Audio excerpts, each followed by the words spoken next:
ఎలా చూపించాలో అలా చూపించాలి. మామూలు అసలు సినిమాకి నేనైతే అసలు కేజీఎఫ్ లెక్క ఉంటుందా అనుకున్నా. లోపల పోయి చూసినా ఫస్ట్ హాఫ్ అయిపోయి సెకండ్ హాఫ్ స్టార్ట్ అయితే అన్న ఉర్రా మాస్ నరుక్కుంటా పోతే ఉంటాడు. ఒక్కడి కాదు రెండు కాదు 100-200 ఆ రక్తం పడతా ఉంటా. నా కోడిని పోసిన ఎట్లా రక్తం పడుతుంది ఆ బాడీకి, ఆ రక్తము ఆ మేనర్స్ అబ్బో మామూలు లేదన్న. ప్రభాస్ అన్న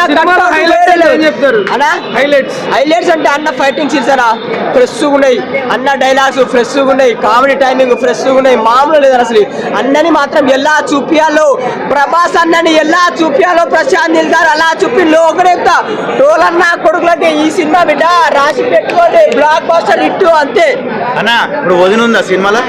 వదిలే శృతి హాసన్ అంటే శృతి హాసన్ వదిన అంటే ఇక ఫిక్స్ గానే అంటే అట్లా ట్రాక్ లో ఉంది అంతే. ఓకే, డిసిజన్ పెండింగ్ లో ఉందా? Decision pending. పార్ట్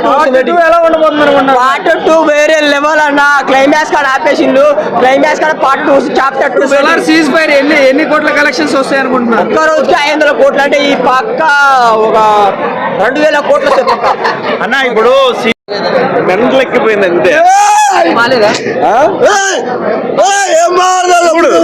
చూసాక నువ్వు చెప్పు.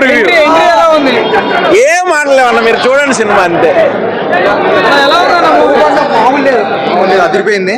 ప్రభాస్ అన్న మాస్ యాంగిల్లోకి రానంత వరకే ఓడైనా అదిరిపోయింది. హైలైట్ అసలు 2000 కోట్లు వస్తాయి. ఎలివేషన్స్ కానీ బ్యాక్గ్రౌండ్ మ్యూజిక్ కానీ సూపర్ ఉంది. సూపర్ 5/4. థియేటర్ ఎరుపెక్కింది. సినిమా అయితే ఖుషి అయిపోవాలంటున్నా, ఖాళీ బోరాలంటున్నా. మొత్తం బోరాన్ చేసేసి మూవీ మాత్రం చాలా బాగుంది. ఆ గొంతు ఎగిన లోపల చెప్పి అలా ఉంది నిజంగా. ఆ ఎలివేషన్ నిజంగా మైండ్ బ్లోయింగ్. ప్రతి ఒక్కరు చూడండి మొత్తం తిప్పేశాడు అంతే, ఇంకేం లేదు. ఇంకా మామూలుగా లేదు, చాలా అంటే చాలా బాగుంది. ఆ కట్అవుట్ మామూలుగా లేదు. ఆ సీన్లు కానీ అవి కానీ హీరోయిన్ వేస్ట్.